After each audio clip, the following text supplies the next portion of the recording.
Et si aujourd'hui on parlait d'argent, de 5 choses dans lesquelles j'estime investir mon argent et non pas le dépenser puisque ça m'aide au quotidien à me sentir bien ou bien à me faire économiser du temps ou m'aide simplement à devenir la personne dont je rêve de devenir. Bienvenue si tu tombes sur cette vidéo et que tu ne me connais pas, je suis Océane et j'aide les femmes à prendre soin de leur santé au quotidien de manière naturelle et à se reprendre en main pour vivre une vie épanouie et alignée. Si c'est quelque chose qui t'intéresse, n'oublie pas de t'abonner à ma chaîne et à me suivre sur Instagram @about.oc. On a quelqu'un d'un peu turbulent avec nous aujourd'hui. Tout d'abord, je tiens à préciser que ce n'est que mon avis, que mon argent, mes choix et toi tu es libre de faire ce que tu veux et de dépenser ton argent comme tu le souhaites. Je ne veux aucun jugement à ce sujet dans les commentaires. Cette vidéo a seulement pour but de donner des idées aux personnes qui ont envie de se sentir mieux au quotidien et aussi de montrer mes priorités dans la vie de quelqu'un qui aime prendre soin de soi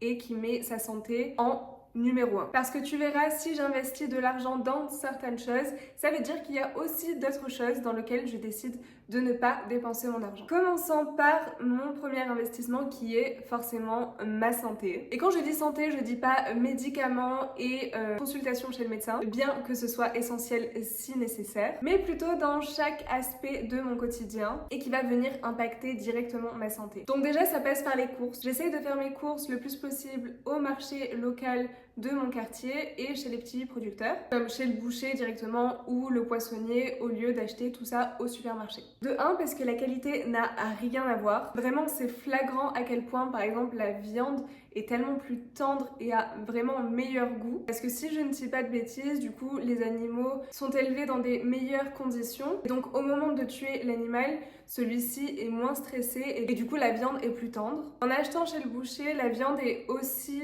plus fraîche parce qu'elle est découpée sur place et en plus de ça, d'un point de vue éthique et environnemental, ça évite de jeter les emballages en plastique qu'on retrouve dans les supermarchés et ça permet aussi de soutenir les commerces locaux. J'habite au Portugal et j'ai un amour inconditionnel pour ce pays, je lui en dois beaucoup et c'est une manière pour moi de remercier le pays et de les soutenir en consommant local et leur remercier aussi de m'accueillir chez eux. Et forcément tout ça, que ce soit fruits, légumes, viande ou poisson, ça a un coût, c'est certes un peu plus cher, mais honnêtement ça vaut tellement de coups pour toutes les raisons que j'ai citées précédemment. Et de même pour tout ce qui est complément alimentaire, c'est vrai que c'est généralement des produits plutôt coûteux, mais selon moi tellement importants selon bien sûr les carences de chacun, que finalement ils contribuent à ma santé et même si ça a un coût, pour moi c'est plutôt primordial et du coup je vois ça plutôt comme un investissement qu'une dépense. Deuxièmement, quand on a emménagé dans cet appartement avec mon copain, on s'est mis d'accord sur le fait de prendre une aide ménagère une fois par semaine pour donc faire le ménage dans l'appartement. Qu'on se le dise,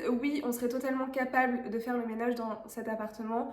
On n'habite pas une maison à 3 étages, mais quand on vivait dans un appartement 2 fois plus petit, on passait notre dimanche soir à faire le ménage. Et bien que ce soit satisfaisant, on va pas se le cacher, on aurait préféré passer du temps de qualité ensemble au lieu de faire ça. Et de manière financière, on s'est aussi mis d'accord sur le fait qu'à partir du moment où notre taux horaire est supérieur à la femme de ménage qu'on va payer, eh bien ça vaut le coup. Ça va économiser de l'argent et du temps. Du coup, je vais prendre un exemple très pragmatique, mais si tu passes 1 heure à faire quelque chose qui te coûte 10 € et que toi, ton taux horaire est à 20 €, on est d'accord que non seulement tu perds de l'argent parce que tu aurais pu travailler à ce moment-là et être rémunéré ton taux horaire et tu perds aussi ton temps. Bref, du coup ça c'était notre logique et c'est la raison pour laquelle on a décidé d'investir dans une aide ménagère. Donc je remercie chaque semaine ma chère Paola qui est clairement devenue ma maman portugaise parce que oui, elle m'engueule quand je laisse traîner des trucs dans l'appart et qui nous enlève un poids énorme chaque semaine. Elle ne regardera jamais cette vidéo, mais merci à elle. Troisième chose pour laquelle j'investis mon argent, sans problème, c'est tout ce qui est apprentissage. Que ce soit des formations, des cours en ligne, qu'importe, ou que ce soit pour mon travail ou pour du développement personnel ou ma santé mentale. Mais je trouve que vraiment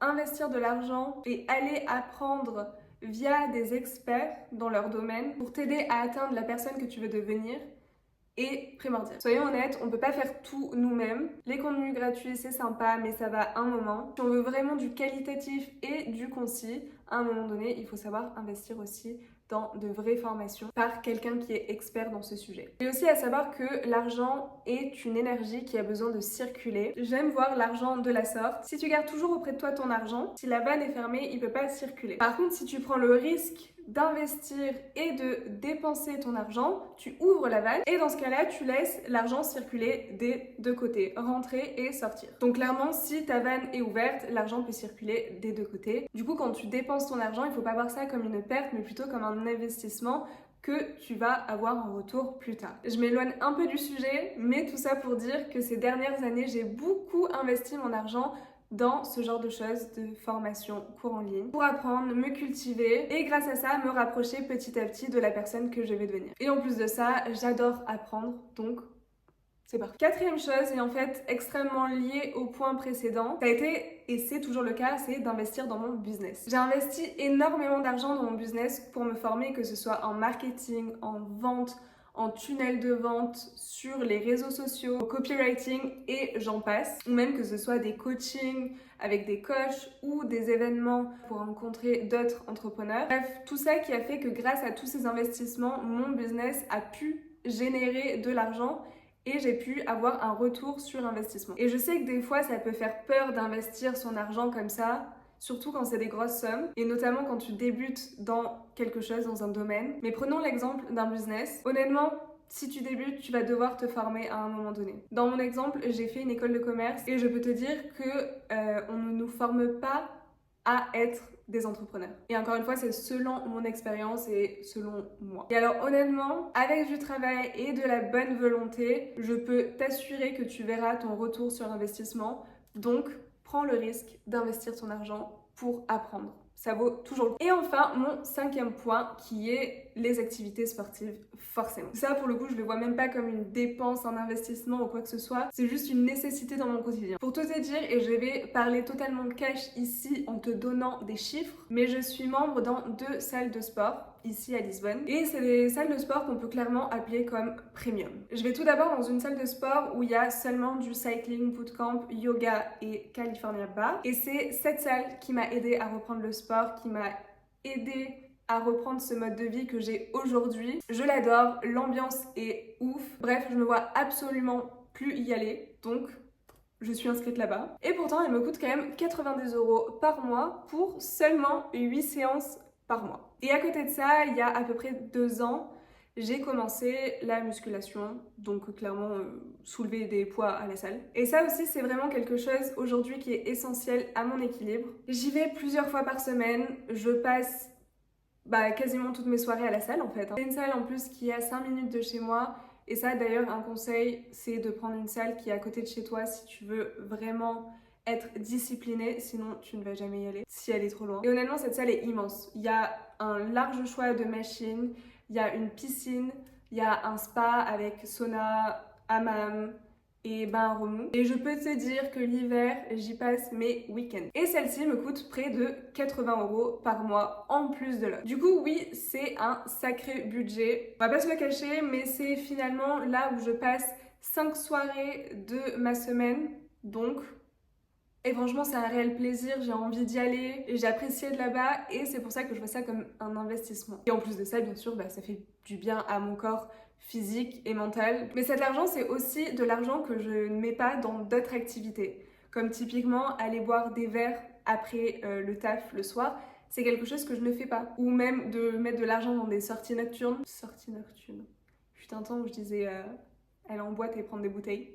Ou le tabac ou tant bien d'autres choses qui coûtent de l'argent aussi chaque semaine. Mais encore une fois, aucun jugement ici. C'est mes choix, c'est là où j'ai envie de passer mon temps, mon énergie et de dépenser mon argent. Et ça ne peut pas convenir à tout le monde. Il y a des gens qui trouveraient ça chiant à mourir et qui préfèrent aller voir leurs potes le soir et boire des verres.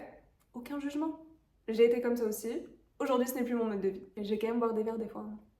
Bref, on arrive à la fin de cette vidéo. Si tu l'as aimée, n'oublie pas de la liker et de t'abonner à la chaîne si ce n'est pas encore fait. Je te dis à la semaine prochaine dans une nouvelle vidéo ou tout de suite sur Insta @about.oc. Ciao ciao. Say hello.